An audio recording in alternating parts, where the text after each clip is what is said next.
నిన్న అన్నమయ్య జిల్లా మదనపల్లిలో ఒక యువతపై ప్రేమ పేరుతో ప్రేమోన్మాది కత్తితో దాడి చేసి యాసిడ్ పోసి ఆ అమ్మాయిని నానా రకాలుగా చిత్రహింసలు పెట్టాడు. ఇది చేసింది కదిరి ఎమ్మెల్యే ముఖ్య అనుచరుడైన మురళి కొడుకు గణేష్. అంటే కూటమి ప్రభుత్వంలో తెలుగుదేశం నాయకులు గాని ఇతర నాయకులు గాని ఏ అరాచకాలైనా చేయొచ్చా? ఇంత జరుగుతున్నా సరే కూటమి ప్రభుత్వంలో ఉన్న చంద్రబాబు నాయుడు గారు గాని అలాగే పవన్ కళ్యాణ్ గారు గాని మహిళ ఉండి హోమ్ మినిస్టర్ గారు గాని ఇప్పుడు దీని గురించి స్పందించకపోవడం, వీళ్ళు ఎంత అరాచకాలకైనా చేయడానికి సిద్ధంగా ఉన్నారు. ఈ అమ్మాయికి న్యాయం ఏప్రిల్ 2వ తారీఖున అమ్మాయి పెళ్లిపేటలు ఎక్కాల్సి ఉంది.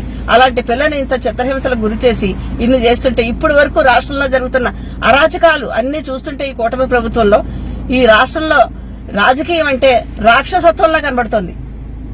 ఈ కూటమి ప్రభుత్వంలో ప్రజలు కుంపట్ల మీద ఉన్నట్టున్నారు, నిప్పుల కుంపట మీద ఉన్నట్టున్నారు. ప్రతిరోజు అరాచకాలే, ప్రతిరోజు మహిళల పట్ల, మరి ముఖ్యంగా మహిళల పట్ల అరాచకాలు.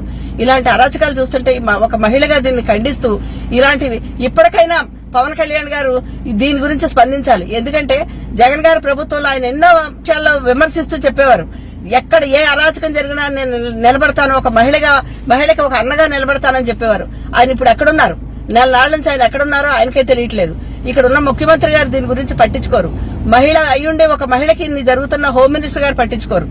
పైపచ్చు ఈ విషయంలో వాళ్ళిద్దరికి రాజీ కుదిర్చడానికి ఇంత అరాచకం చేసిన ఆ గణేష్ అన్న వ్యక్తి మీద కేసులు లేకుండా చేయడానికి వాళ్ళిద్దరికి రాజీ కుదురుస్తున్నారంటే ఇంతకైనా హేయమైన చర్యలు ఏమైనా ఉంటాయా?